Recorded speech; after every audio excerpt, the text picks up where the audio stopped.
오늘도 진짜 한국스러운 이야기 같이 나눠볼까요? 외국인들이 깜짝 놀라는 한국 문화부터 한국 사람들도 아 진짜 그러네 하고 고개를 끄덕이게 되는 이야기까지 모두 나눠보겠습니다. 지금 바로 시작할까요? That's so Korean! 뚜뚜!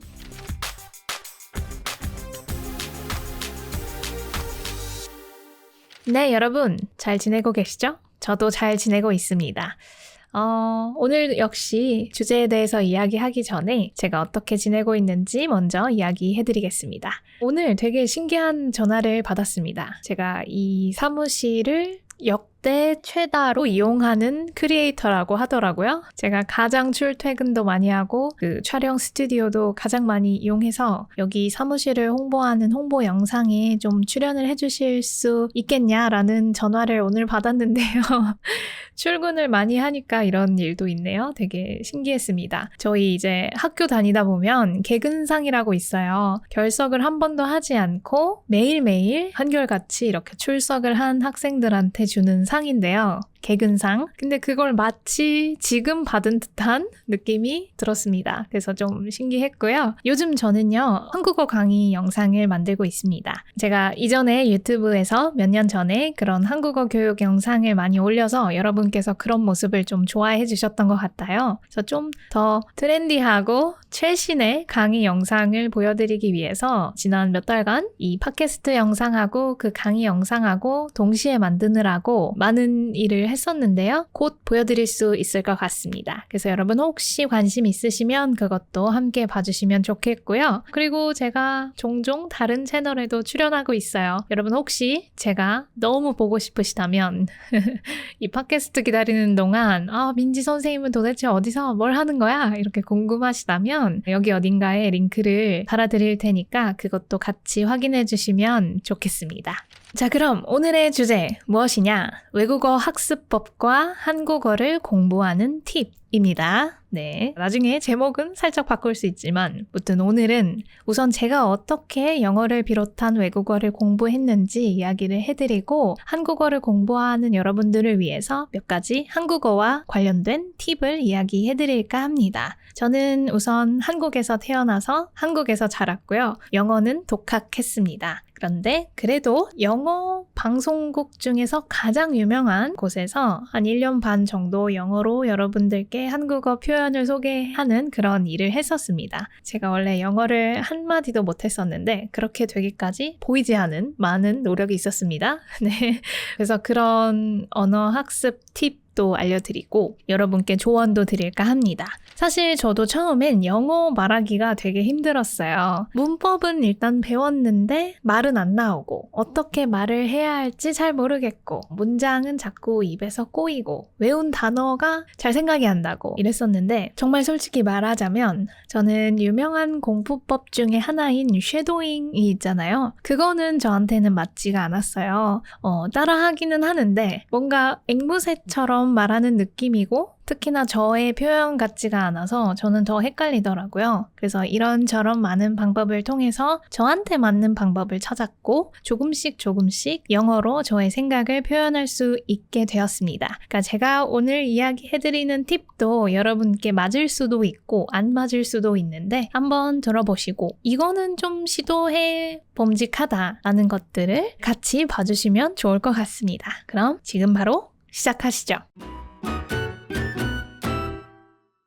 제가 외국어를 배울 때 가장 도움이 많이 됐던 공부법은요, 예측 말하기입니다. 저한테 어떤 상황이 벌어질지 미리 생각을 해보고 이런저런 표현이 필요하겠구나 라고 예측하는 것을 말해요. 그리고 그것들을 미리 사전에 혼자서 말을 해보는 일입니다. 저는 그렇게 미리 상상해보고 표현을 미리 혼자서 공부했던 것들이 도움이 많이 됐습니다. 예를 들어서 제가 오늘 누구를 만납니다. 그러면 제가 무슨 일을 하는지, 요즘 어떤 생각을 가지고 있는지, 앞으로 또 어떤 것들을 하고 싶은지에 대한 이야기를 할 수 있어야겠죠? 그리고 또 상대방에 대해서 이런저런 궁금한 것들이 있잖아요. 요즘 뭐 하시는 일은 어떻게 되세요?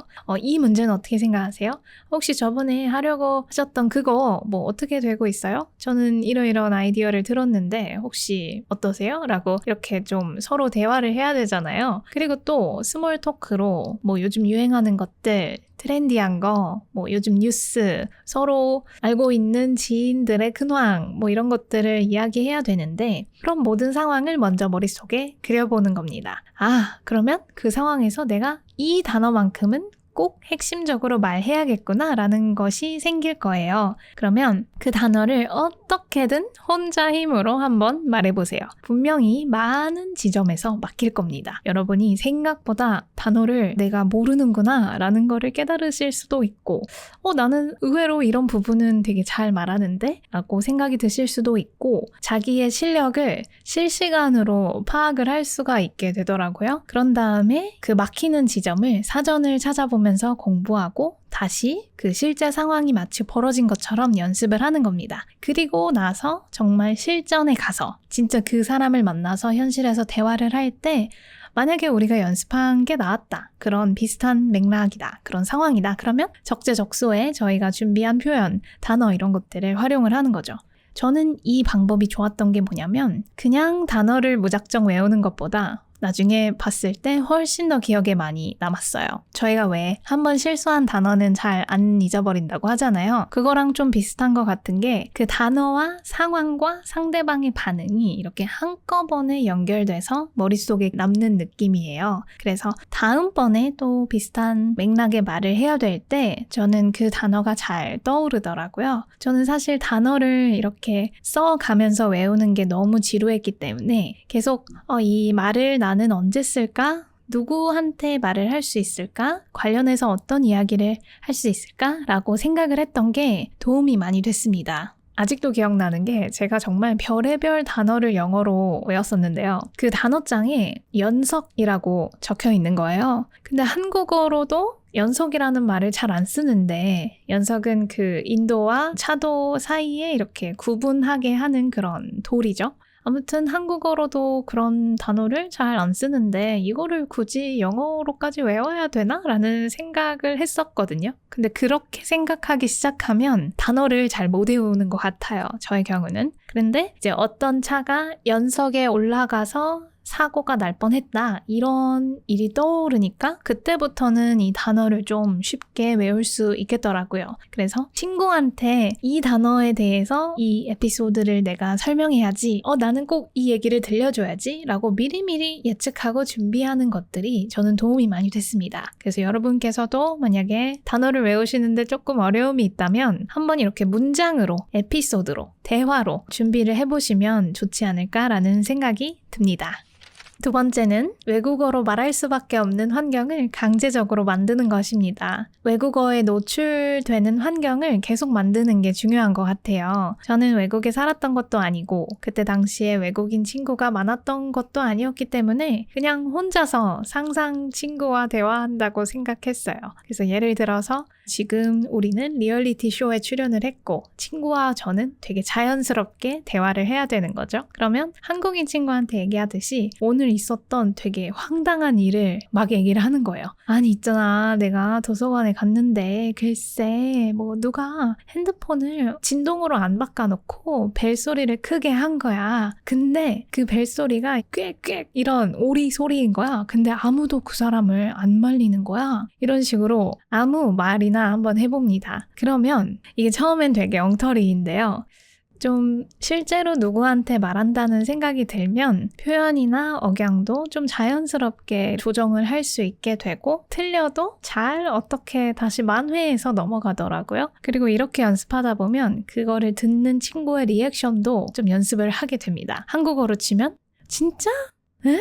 말도 안 돼. 뭐 이런 자연스러운 리액션도 연습을 할 수 있게 되죠. 그리고 이제 그런 말도 안 되는 엉터리 표현을 잘 기억해 놨다가 이 대화가 끝나고 나서 요즘은 뭐 GPT한테 이렇게 교정을 받는 거죠. 좀 이상해 보일 수는 있는데 저는 이렇게 계속 말하고 계속 듣는 이런 환경이 좀 도움이 많이 됐습니다.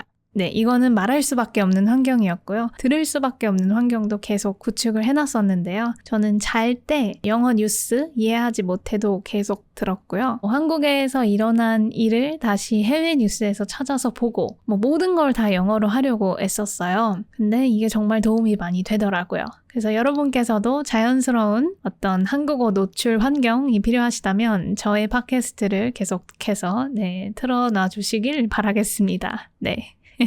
네, 이어서 세 번째 팁. 세 번째 팁은요. 단어 학습은 어쩔 수 없다 입니다. 네. 엉덩이로 공부한다는 표현이 한국어에 있는데요. 그만큼 오래 앉아서 거의 엉덩이로 공부하는 것처럼 책상 앞에 앉아서 오랜 시간을 보내야 어떤 결과가 있다는 뜻이거든요. 저는 좀 엉덩이로 단어를 공부했던 것 같아요. 일단 저희가 특정 단어를 모르면 뜻을 전달할 수가 없잖아요. 예를 들어서 물 주세요 하고 싶은데 물을 몰라요. 그러면 어쩔 수 없이 말을 못하는 거죠. 그래서 이제 단어를 외우는 기간은 필요한 것 같아요. 근데 이제 저는 말은 못하면서 막 단어만 묵묵히 외우는 게 너무너무 답답했어요. 여러분께서도 지금 좀 충분히 문장으로 말을 못하시는 상태라면 혹은 아직 기초 문법을 배우고 계신 상태라면 이 단어만 외우는 과정이 되게 지루하다고 분명히 느끼실 거예요. 그런데 이제 어느 순간 그거를 반복하고 단어가 쌓이면 들리고 말을 할 수 있게 되더라고요. 저는 하루에 좀 미친 듯이 하던 시절에는 영어 단어를 300개씩 외웠었습니다. 그거는 제가 힘들든 졸리든 예외 없이 300개 무조건 외웠어요. 그리고 그 다음날 이제 전날 외웠던 그 단어를 다시 봅니다. 그래서 그 영어를 보고 모국어인 한국어로 이렇게 뜻을 말할 수 있으면 그 단어는 외웠다고 통과. 물론 이 단어들도 나중에 다시 봅니다만 통과하고, 그런데 만약에 못 외웠다면 그날로 다시 이월을 합니다. 그래서 300개 중에 제가 예를 들어서 100개는 오늘 다시 봤는데 기억이 안 난다. 그러면 오늘 어쩔 수 없이 100개를 포함한 400개를 외워야 되는 거예요. 그게 이제 오늘의 할당량이 되는 거죠. 그래서 정말 지루하고 고통스러운 이런 과정을 반복하다 보니까 어느 순간 사람들이 하는 말이 들리고 무슨 말을 하는구나 이렇게 알아들을 수 있게 됐어요. 근데 물론 그 단어를 아는 거하고 자연스럽게 이렇게 입에서 뱉는 거는 또 다른 문제지만 그렇게 단어를 꾸준히 공부하는 기간은 필요한 것 같습니다. 근데 이 과정이 너무 지루하니까 단어를 외우실 때 이 단어는 내가 어떤 에피소드로 표현을 할 수 있지? 혹은 원어민들은 이 단어를 어떤 맥락에서 쓰지? 하면서 예문을 큰 소리로 좀 읽어보고 친구한테 얘기하는 것처럼 그 연석 에피소드처럼 친구한테 야, 이 단어는 말이야 하면서 설명해 주듯이 좀 그런 상황을 꾸려나가면 공부가 재밌어지고 쉬워질 것 같아요. 저는 그랬어요. 그래서 이 단어를 아는 기간은 좀 필요한 것 같습니다. 지금까지는 저의 외국어 학습 경험을 위주로 이야기를 했다면 이제부터는 한국어를 공부하시는 여러분들을 위한 몇 가지 전하고 싶은 이야기를 드릴게요. 한국어 공부에서 진짜 중요한 건 무엇일까요? 여러 가지가 있겠지만 제가 생각했을 때는 한국어는 상황을 느끼는 그런 감각이 중요한 것 같아요. 제가 영어를 배우면서 이거는 한국어랑 영어가 진짜 다르다라고 느꼈던 것 중에 하나는 영어는 좀 직접적으로 자기 생각을 명확하게 그때그때 잘 밝히는 능력이 중요한 것 같더라고요. 한국어도 물론 자기 생각을 명확하게 표현하는 게 중요하지만 한국어는 같은 말도 상황에 따라 달라지는 게 많기 때문에 이 어떤 상황에 어떤 게 적절할지 파악하는 능력? 이게 좀 중요한 것 같습니다. 예를 들어 영어로 Are you hungry? 라는 그런 질문은 모든 상황에서 할 수 있잖아요. 근데 한국어로는 친구한테는 배고파? 밥 먹을래? 이렇게 돼도 선배나 그 윗사람한테는 배고프세요? 밥 먹을래요? 가 조금 경우에 따라서 예의가 없기 때문에 그럴 때는 또 우회적인 다른 많은 표현들이 있거든요. 그래서 같은 의미인데도 상황에 따라서 좀 다르게 표현되는 것들을 외우는 게 핵심인 것 같고 감각적으로 나는 이 사람한테 높임 표현을 써야 되는구나. 우리는 약간 좀 가까운 관계니까 이 정도 선까지는 캐주얼하게 이야기해도 되겠구나 라는 그런 감각을 연습을 해봐야 되는 것 같습니다. 그리고 한국어 공부에 있어서 또 다른 중요한 포인트는 저는 부사라고 생각합니다. 부사. 한국어는 부사가 그런 말의 색깔 혹은 결정적인 뉘앙스를 전달한다고 생각해요. 여러분께서 뭐 전달하고자 하는 어떤 의도, 감정, 분위기, 뉘앙스 이거를 부사 하나가 싹 바꿔버립니다. 예를 들어서 제가 어떤 걸 해요. 그런데 기꺼이 할 수도 있고요. 비로소 할 수도 있고요. 그냥 할 수도 있죠. 또 즐겁게 할 수도 있고 뭐 겨우 할 수도 있고 차라리 그냥 할 수도 있고 조용히 할 수도 있고 그러니까 영어는 좀 동사를 다르게 쓴다면 한국어는 부사로 표현하는 경우가 많은 것 같습니다. 그래서 제가 한국인 영어 학습자 입장에서 자주 했던 실수가 뭐 이상하게 말했다 이거를 말하고 싶으면 저는 I talked weirdly 라고 그 이상하게를 영어식으로 이렇게 바꿔서 말을 하는 거죠. 근데 그냥 I said it weird 이런 식으로 표현하는 게 영어식 방법인 거죠. 그래서 영어에서는 다른 동사를 사용을 해서 여러 가지 뜻을 전달한다면 한국어는 이런 뉘앙스를 어떻게 얼마나 전달할지를 부사로 풍부하게 표현하는 것 같습니다. 그래서 여러분께서 회화에서도 엄청 많이 쓰이는 그냥 되게 진짜 엄청 뭐 왠지 은근히 좀 이런 다양한 부사를 익혀두시는 게 자연스러운 말투를 갖는데도 도움이 되고 그런 감정을 잘 전달하는데 좋지 않을까 싶습니다. 네, 여러분 오늘은 제가 한국에서 어떻게 영어를 공부했는지 그리고 그 경험에서 얻은 저만의 학습 팁에 대해서 이야기를 해봤습니다. 그리고 또 제가 생각하는 한국어 공부의 중요한 것들을 이야기를 해봤어요. 여러분은 혹시 어떻게 생각을 하시나요? 외국어 공부는 사람마다 좋다고 느끼는 방법도 다르지만요. 분명히 연습을 많이 하면 자기한테 맞는 방식을 찾을 수 있을 거라고 생각해요. 그리고 외국어 공부하는 게 처음에는 실수도 많고 어렵고 막연해서 답답하다고 느껴지는데 그래도 그런 게 있잖아요. 어느 날 나도 모르게 외국어로 말을 하고 있는 내 자신 진짜 놀랍고 대단하다.